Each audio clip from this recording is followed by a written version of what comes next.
This is Dave Bartosowitz. Hey, I am down right now on 9th and 9th here in Salt Lake City, and I thought I would do a little video today.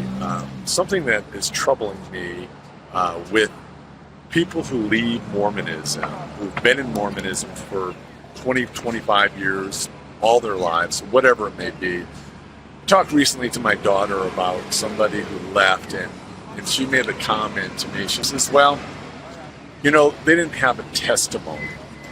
And I want to talk about that concept, because when you think of that concept, they didn't have a testimony, you need to know that many Mormons who were devout to their faith absolutely had testimonies. They had testimonies of the faith. They lived it. They drank from it. They were part of it in their lives.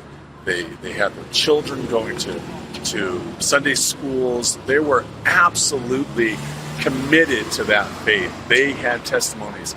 This attitude of people who leave, and then you hear Mormons who say, oh, well, they didn't have a testimony, really is kind of disruptive to the soul of those people who literally had testimonies. I had a testimony. My wife had testimony. Many Mormons who left, they left because of a reason. That's the key thing.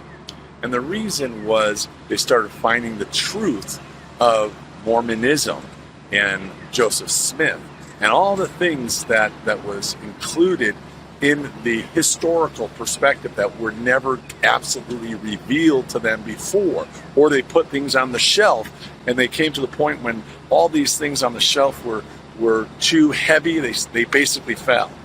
So they couldn't be answered. That's the problem with Mormonism. You can't answer them in the right way, right?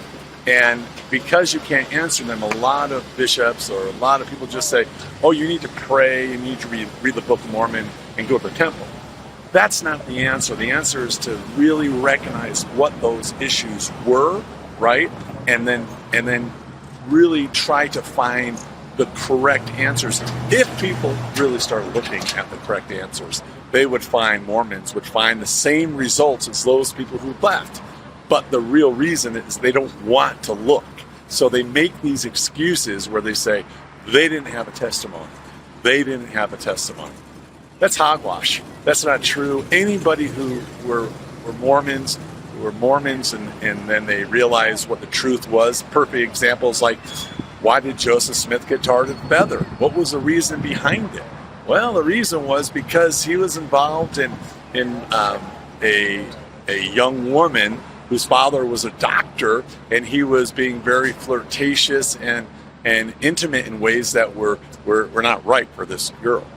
And the doctor got so upset he wanted to castrate Joseph Smith.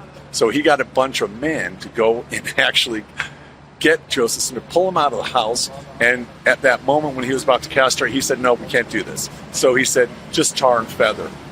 Tar and feather. There is a reason behind every thought that you guys need to know what the actual historical view of things are.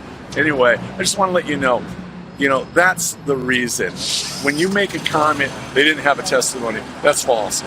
Many people who were Mormons had testimonies, and it really affected them, and it destroyed their whole view of it, and they feel really bad being left out, but they know they have to stick their truth. That's the reason why they left, because they saw the truth. They didn't leave because they were weak in their testimony. That's not the case. People don't stay in something when they know it's false. So you need to understand that. God bless you guys, and I just want to give you that info.